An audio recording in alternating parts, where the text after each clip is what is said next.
Well, welcome everybody to the Fierce and Fabulous Society Talk Show Live.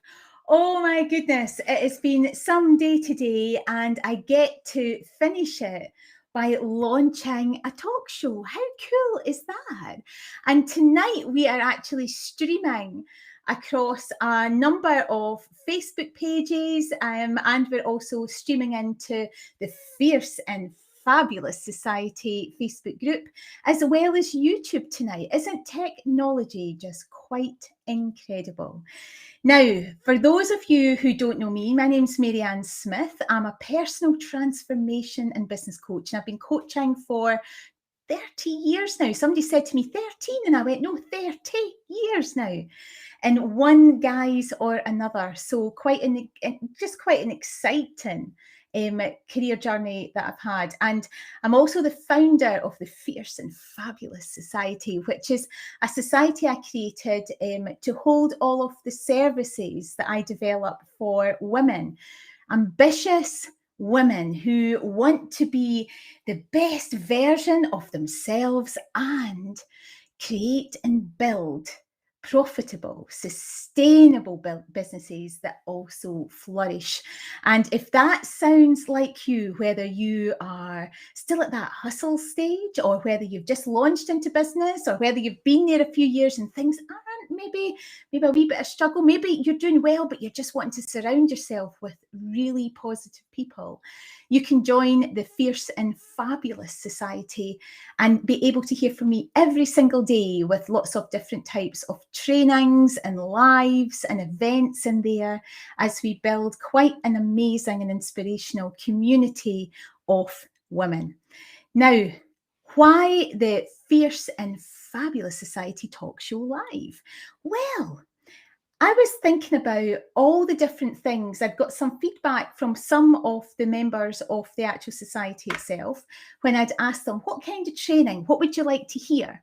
So I had that there. I also knew that in this business world that I exist in, I am super privileged to be surrounded and to meet some quite inspirational people.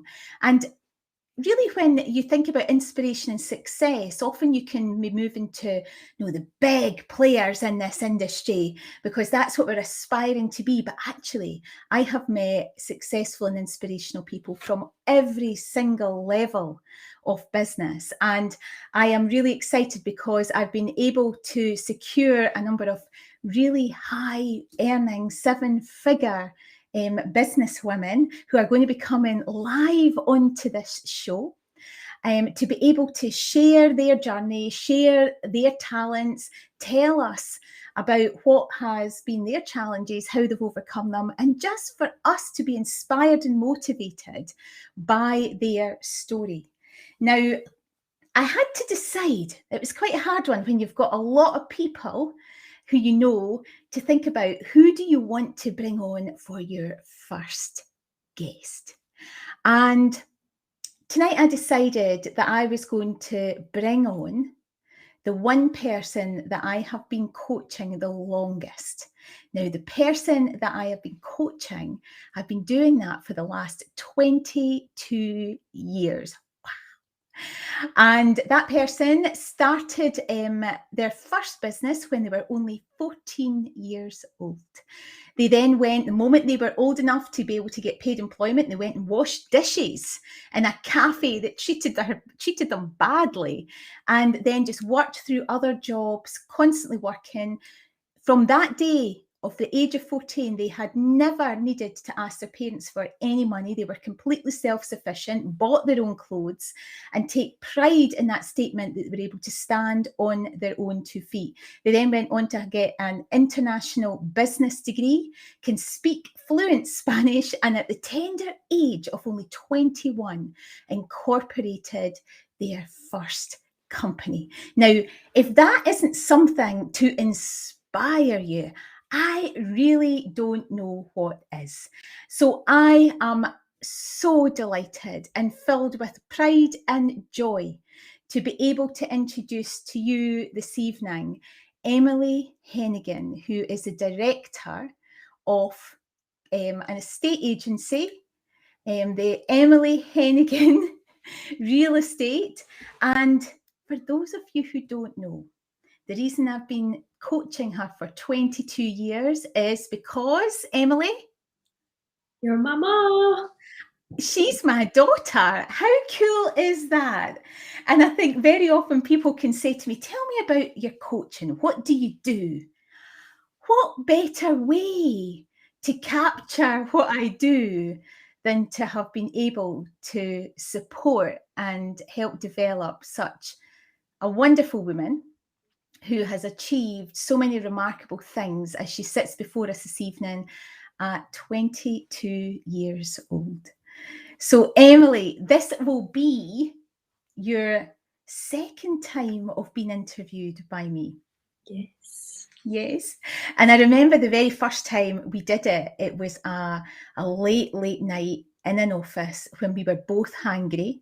Mm-hmm. I had just got Restream as a tool to use, and I asked you if you would actually go and try it out with me in the next room. And we both kind of were exhausted, rolled our eyes. But it was an amazing experience that night. It was. And I remember the one thing you said to me when you left that room was, I can't believe I had so much to say. Do you remember that? I remember. So I've done enough talking, but you're kind of used to that, I think. Tell everybody who's watching, introduce yourself and a bit about your business as it is now.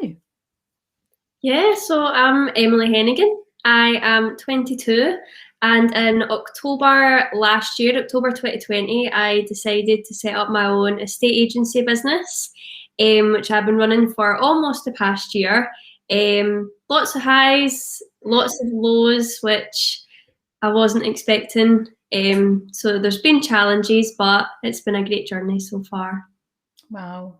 And I know for one, I have personally seen a transformation I couldn't have imagined actually in the last year, because if I reflect back actually, Emily, to September time when you'd left university and you knew going into university that you never wanted a job. I remember that. But why did you go? It was the done thing.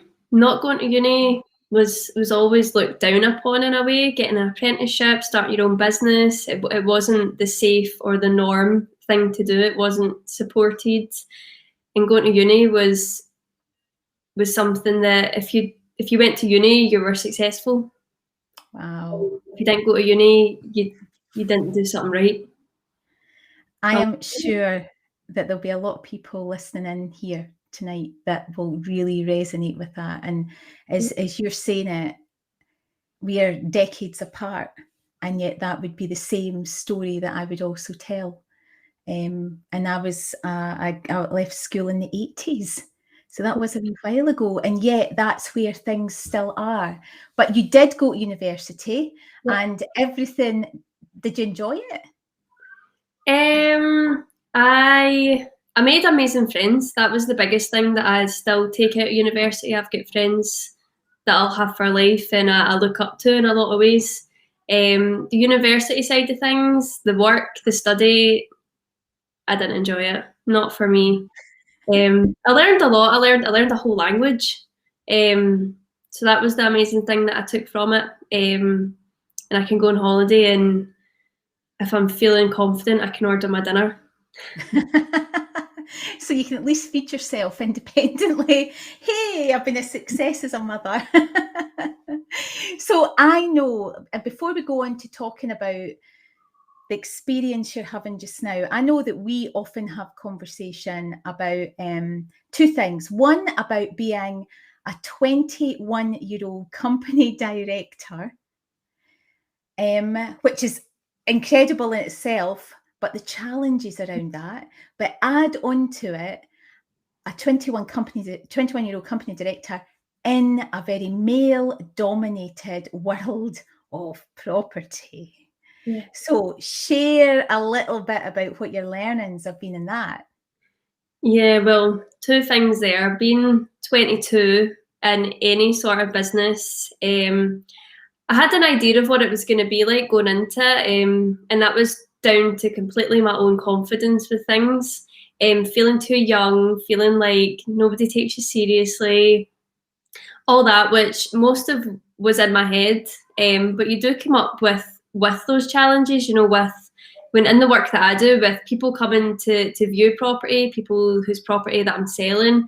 I've had a lot of pets, or you wouldn't know, you're too young to know, and all this going on. But it's just managing those conversations better. And once you learn how to, they quickly get shut down and their mouths get clamped. Pretty much. But after that, you know, and on top of that, being a young girl in business, you know, I'm not a young lad in a suit. I'm a young girl who doesn't wear a suit. I'm a young woman who doesn't wear a suit, which brings another challenge. You know, not just within, you know, not just with clients and, you know, the work side, with other professionals in the industry, it's brought a lot of challenge. It is a male-dominated industry, and you do get spoken to like a little girl, or try to get spoken to like a little girl. But learning to get a thick skin, isn't it? And sifting through it, not letting the noise get to your head. Yeah. Because when I reflect back on it, I know that there would be times when you would just say, oh, it doesn't matter, just let it go. But actually, I think what you'd learned eventually was that that was your opportunity to step up and to be able to have your voice heard. How did you manage to do that? Because I see lots of people at your age, whether it's in the network events that I lead or other, you know, they come into my coaching room, and having their voice heard is a really challenging thing. They've never known that would be something that they would have to do, or it was acceptable to do. Yeah. How did you manage to step into that? It was hard. It was really hard. It's something that I still struggle with at times. You know, there's people in this industry, not just the industry, just in the world of business, that are intimidating, and they're quite hard to come up against and to have your voice heard against. Just doing it. And there's been, I think when it happens so much, that does get to a point where you think, I can't sit and listen to this anymore.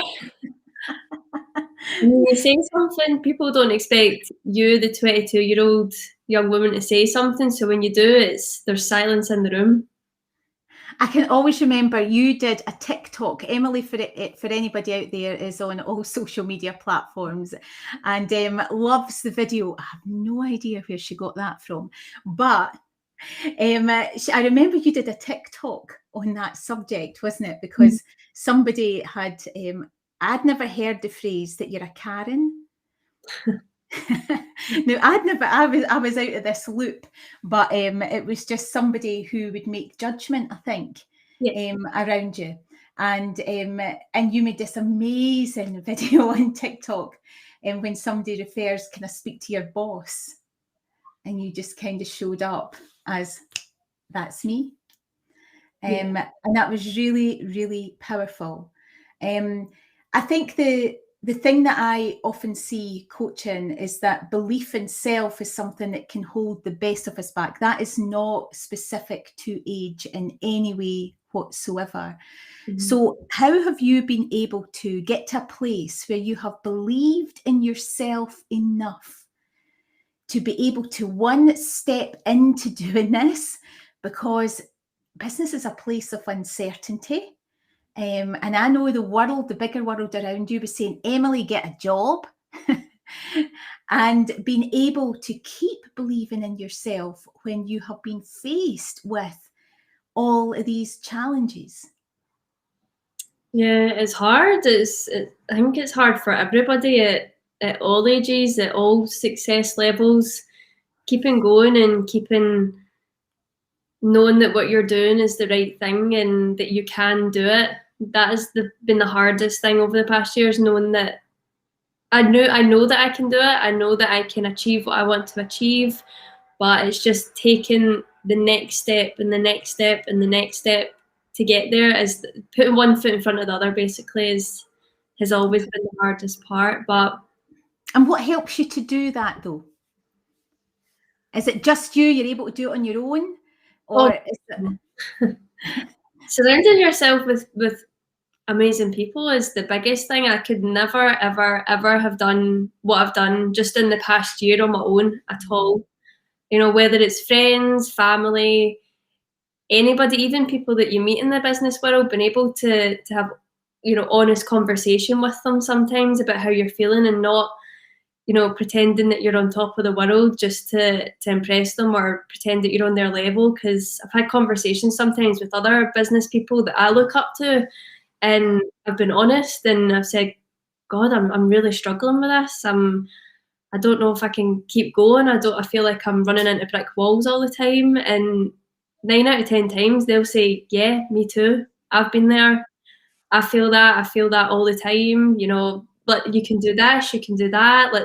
Here's my number, phone me anytime you want. And just knowing that there are people around you that you can go to when you feel like that, and they'll say, yeah, me too, let's work on it together.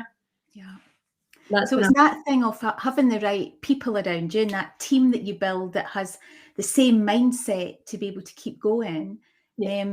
But also what I heard there was being able to connect with people who are willing to be vulnerable, and because you were having to be vulnerable, saying, I'm really struggling. And then they did the same. So your perception of somebody who's successful is that they have got their shit sorted, do you know? And it's so not true. I'll often talk about how the most powerful and amazing and successful leaders are the ones that can show their own vulnerability. And that's definitely what I'm hearing in you as a young, growing entrepreneur. And of the people that you've surrounded yourself with. Yeah, completely. It's just being honest about how you feel. It can make the complete world of a difference. And knowing what people not to have in your life is something that I have learned a lot this year. Not in terms of cutting people out of my life, but maybe distancing myself, or not talking about certain things with those people because they don't understand it the way that I do, or the way that other people around me do, and they don't share the same mindset, which is completely fine. But it doesn't help me grow. It doesn't help me move forward. It kind of sets you back a bit when you talk to somebody that has a completely different mindset to what you're doing. So being able to learn to distance yourself in certain ways from those people and situations has been a really big learning. That's huge. Yeah. That's huge.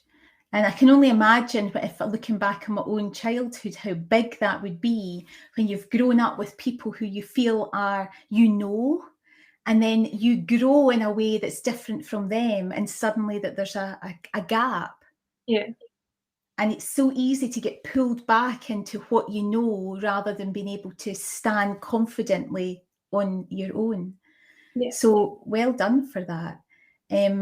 I certainly have. I know that what I see in people who can really step up is that they have went through a whole journey of learning and discovery to be able to get to that place that's allowing them to take a big step forward, like you did in the last year. What would you say, looking back on your younger years, because they can be hugely influential in where we are and whether we succeed in life or not? What key learning was in there? What challenges did you experience that you managed to learn from that helped you to be able to move forward?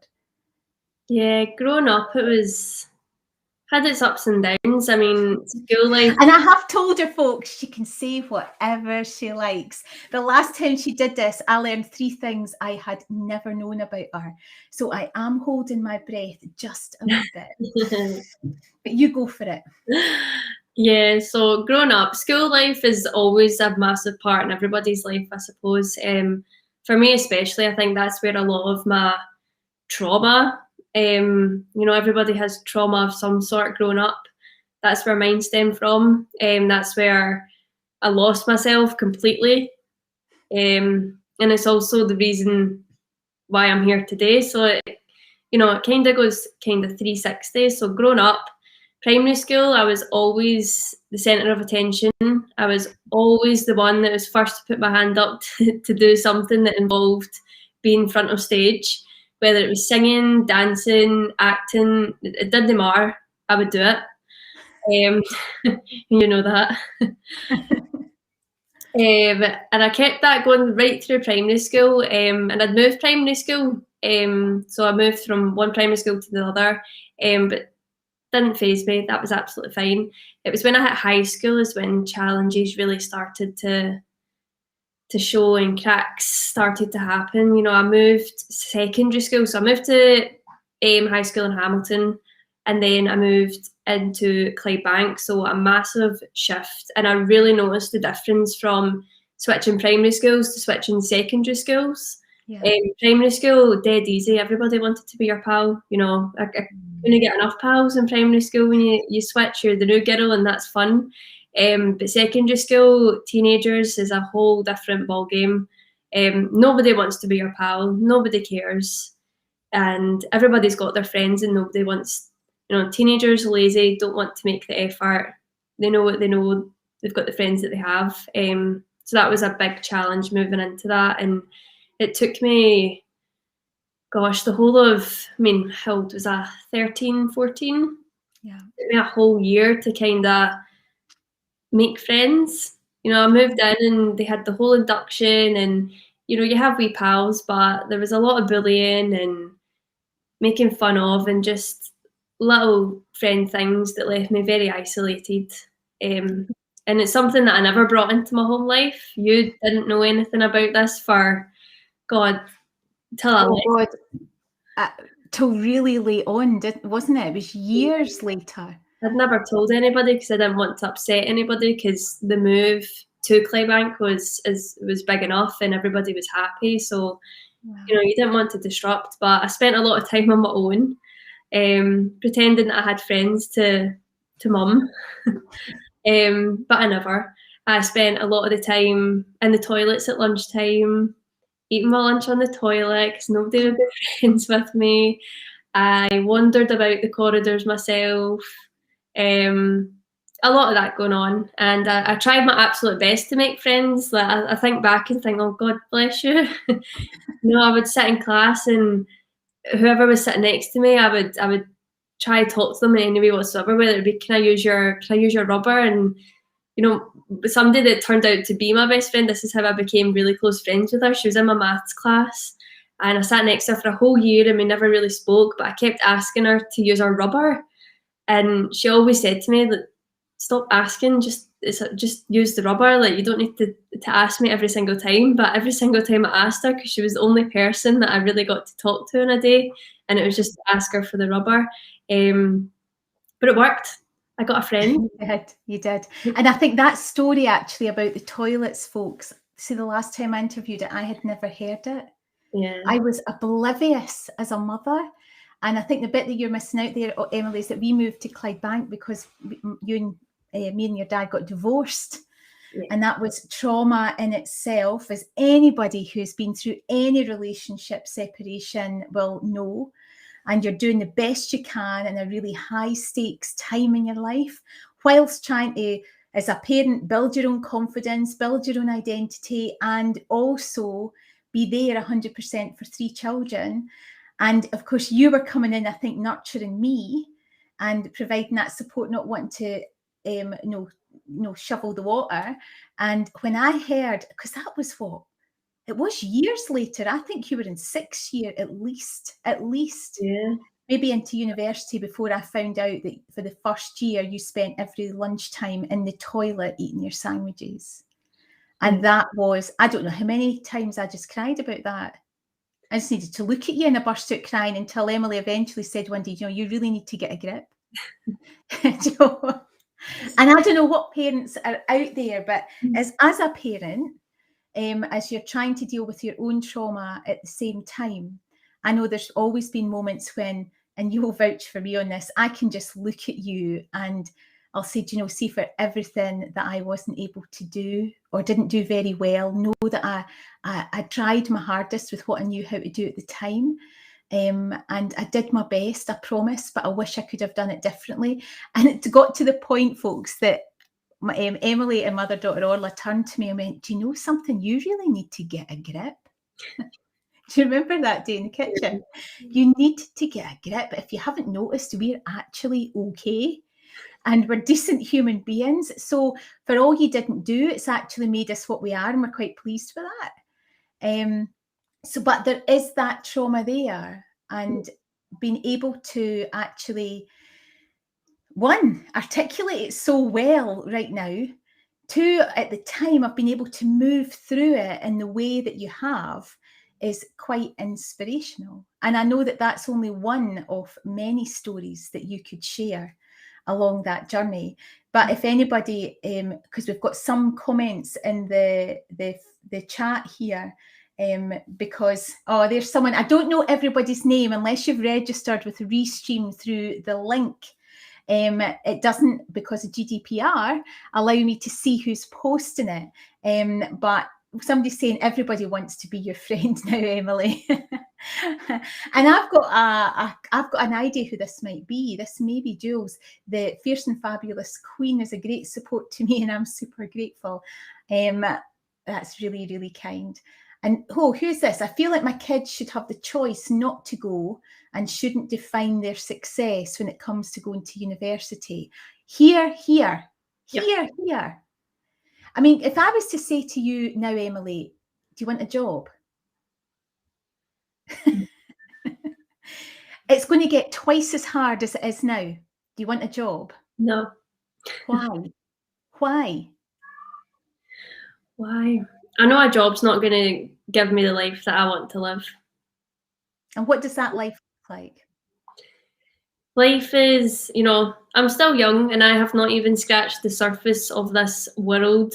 Not gone anywhere, and traveling is my biggest why. I want to be able to wake up and see the world at any time of day that I want, and being in a 9-to-5 job is not going to allow me to do that. It's not going to give me the freedom that I want in life. Now, some people would say you're being airy-fairy. Wanting to just travel the world, have a Lamborghini and work one day a week. I don't know it was that easy. I wish it was that easy.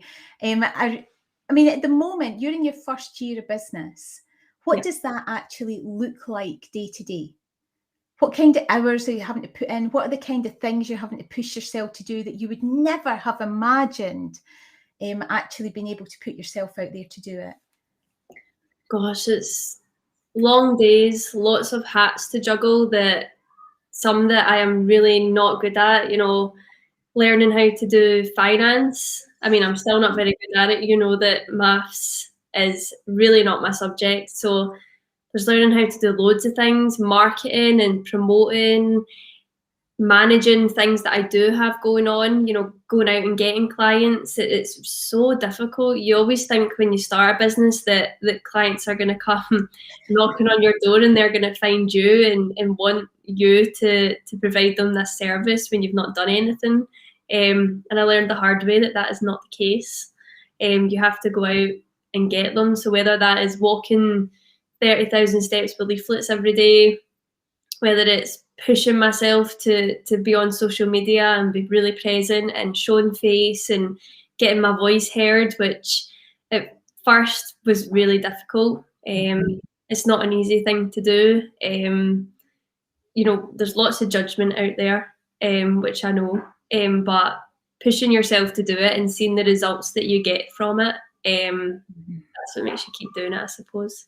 Absolutely. And I know that you've faced, when you said about 30,000 steps and thousands of leaflets in the pouring rain, on the darkest days, on the earliest mornings, when you're passing bin lorries, and sometimes it's just disheartening, especially when you do so much and there's nothing coming in. So it's holding that belief that you're doing all the right stuff and that it will tip. And how does it feel? Because I know you reached £1 million worth of property sales a while ago, and we're on to reaching for the 2 million mark, which is quite amazing in the value of property. So how does it feel when that action you've taken on an early morning in the dark, putting leaflets and whatever else you've done, it turns into a really nice lead when somebody says, I want you to come and value my home? Oh, I don't think there's a feeling like it. I think people, when I go out to clients' houses, they'll just think it's another estate agent. But there's been times when I've came away and just, I mean, to you as well, I've just sobbed, because I am just so relieved, proud of myself for getting out there and keeping going and believing in myself. And it's the best feeling ever. Every single time I get a new client or just a lead, it does bring a cry about it every single time, because it means so much. And people don't realise, how much it is taken just to get that one, not even client, just that one person to say hi back to me. Yeah, it really is, isn't it? And it's taken time to celebrate those achievements, because very often you find, I certainly have on my journey, that people think that you only celebrate the big stuff. But actually, coming into business, what I learned was every single day having to celebrate. And I know that we have like our team meetings together in the mornings and always reflecting, how's your day going?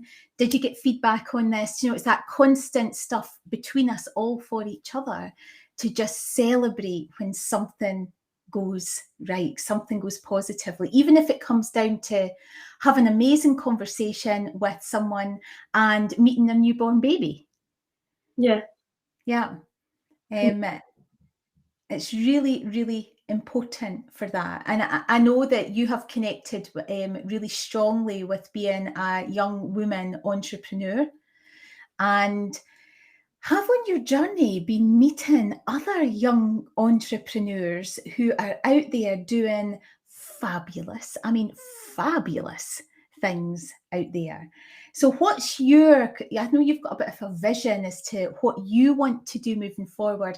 We've got real estate and property here, but we've also got this entrepreneurial business adventure, whatever you're going to call it there. Tell us more about your thinking around that. My thinking around being able to support other entrepreneurs, young entrepreneurs. Yeah, that's something that I really found, I was really surprised by actually when I came into business and going to all the networking things and connecting with other people online and in person. There's not a lot out there for young people. I'll go on to networks and they're great and you meet some amazing people, but there's not a lot of young people that you can really click with in some ways. There's some things that are just young people chat, maybe TikTok or daft things, or just getting started, and the perception of young people, older people that I've met in business maybe don't understand it as much. And when I do get to meet young people, it's really refreshing, and you don't feel as alone. Yeah. But there's been a massive, gap for young people, young entrepreneurs, have a space. So been able to connect with them. Mm-hmm. And I know that Emily, which she's not telling you, that she does have plans to be able to support and provide that support and provide a platform for other young people, other young business owners, entrepreneurs who are facing the same challenges as she is, and putting themselves out there, recognizing that a lot of the support isn't there for them. And doing something about it. So that is definitely a watch this space kind of moment, isn't it? Definitely. Yeah. And I know that I'd mentioned early on when we started just about social media and videos and, you doing your thing. And that is definitely one of the things that I would say in your journey has been most striking. Being able to put yourself out there into a social world is really, really hard. Really hard. And I know that personally from a lot of the rebrands and things I've had to do is if you're an entrepreneur, you are focused on your own development, which means you are constantly pushing your boundaries. You're wanting to grow. As you grow, as you learn, you grow, and as you grow, you change. And as you change, your identity shifts. And then somebody tells you to turn up authentically online when half the time you're saying, who am I? Do you know, because who you were 3 months ago isn't who you are now. And I know that the strategy that you decided to do was to connect in with, when it came to sharing on social media, what you were good at. Just what you were good at. And that turned out to be video. Yeah. Well, video, I've always been, I like the camera, I do. As I've got older, I've got a bit shyer, but deep down, I'm actually really not. I love the camera, and I love the thought of being on stage and all that stuff. So YouTube was how I kind of started my journey into sharing a bit of myself online. This was before I'd started up my estate agency or anything like that, and YouTube was always something that I wanted to do. For all through high school, it was something that I really wanted to do, but I knew it was, was not the social area to be putting myself out there like that at all. Which I wish I did it looking back, but we were young. But I started a YouTube channel eventually. I thought, I'd been thinking about it for years, and I thought, just do it. If I look back and I didn't do it, I would be so disappointed in myself for not at least giving it a go or picking up the camera and seeing how I got on. So I did it, and I made a few videos, and I loved it. It was great. So when I started up my estate agency, videos was always, I'm not the best with words and spelling, and vouch for that. We've had a few moments when it comes to that, haven't we? Yeah, grammar. I know what I'm wanting to say, but grammar-wise, it never comes out. So writing posts and trying to get myself onto a bit of paper or onto a post, just it wasn't working, and I was completely hiding behind it, stock images. And I found that videos was the only way that I could get across what I was wanting to say, how I was wanting to say it in my own voice. And my face was there just alongside it.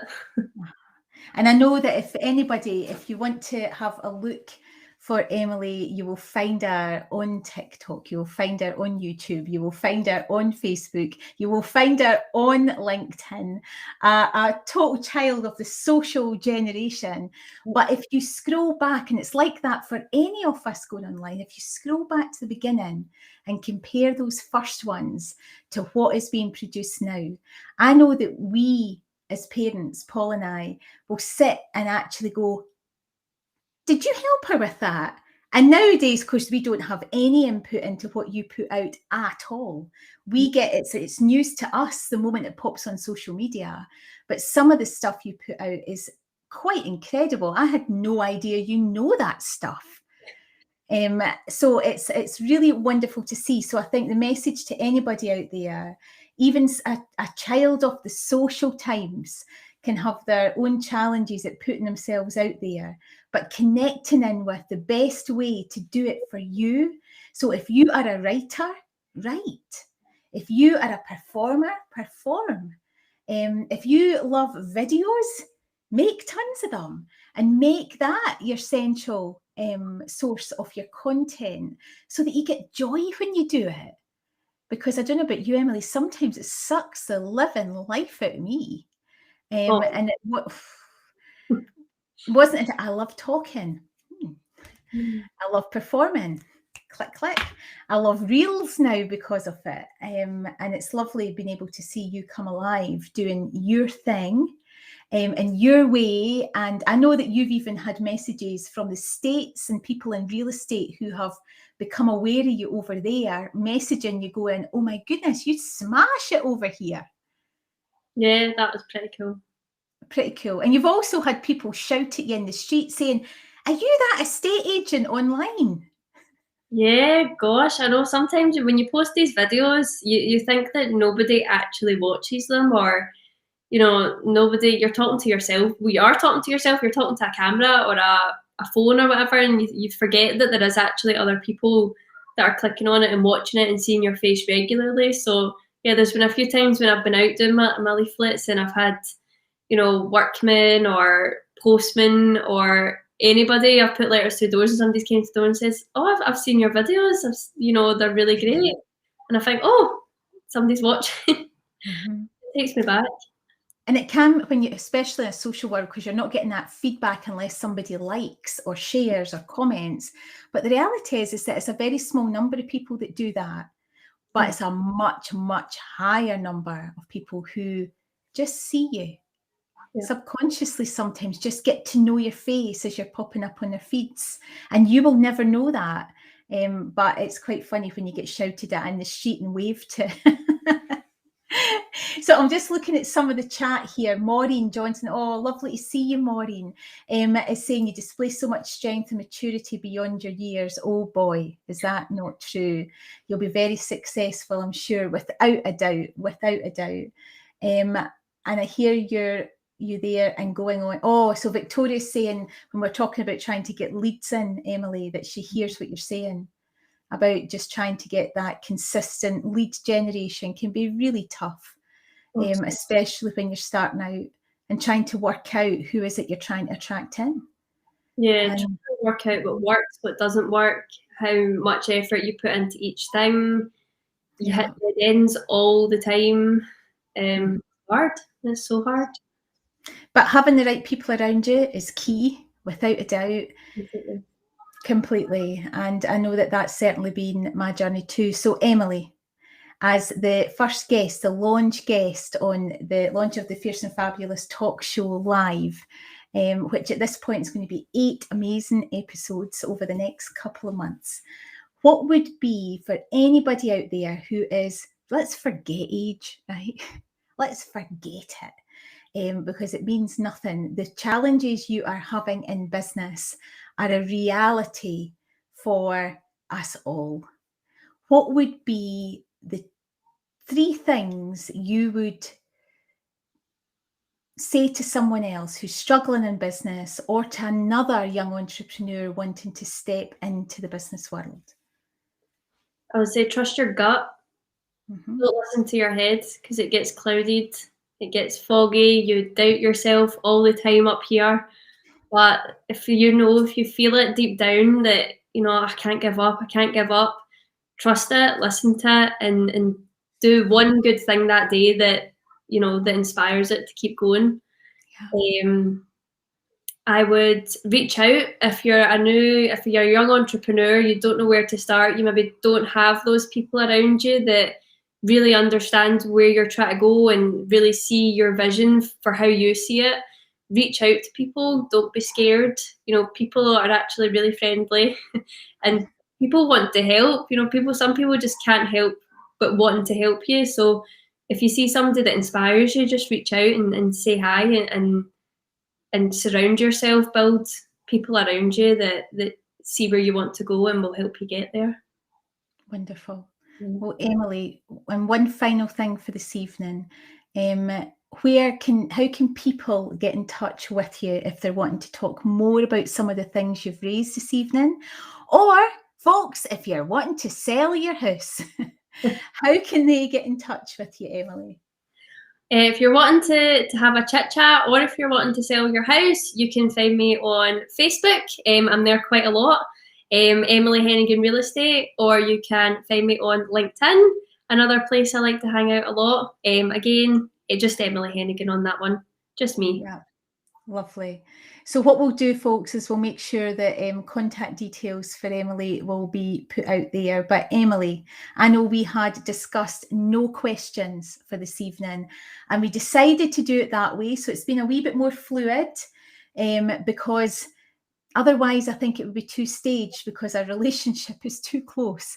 But I am really proud to say that you're my longest standing coaching client.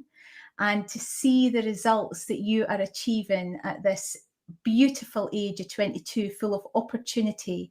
And as Maureen said, you are Do you know, you're growing up beyond your years and an absolute inspiration to me every day. And I never wear of saying that. Never wear, because on the days that this 50-year-old ass doesn't want to get off the floor because it's too hard, you can be the one that brings me a cup of tea and says, stop attention seeking, will you, and get on with it. So thank you so much.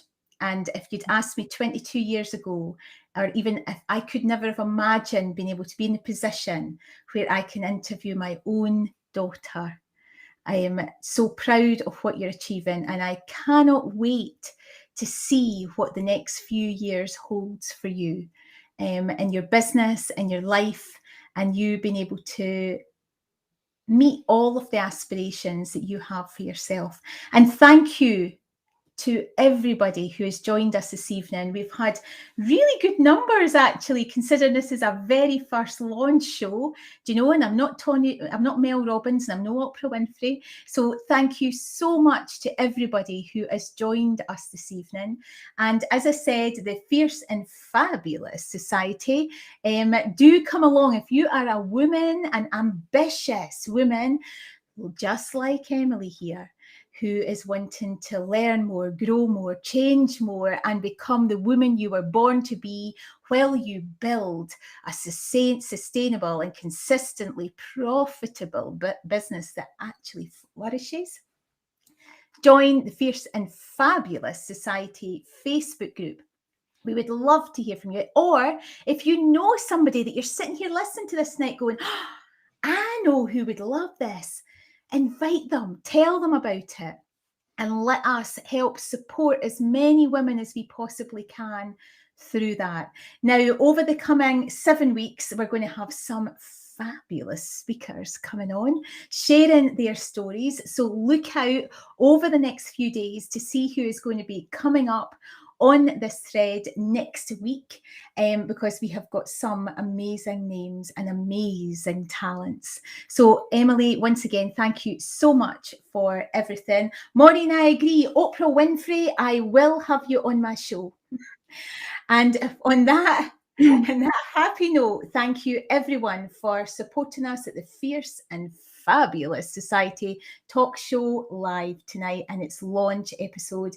And Emily, thank you once again, and good night, everyone. Bye. Bye.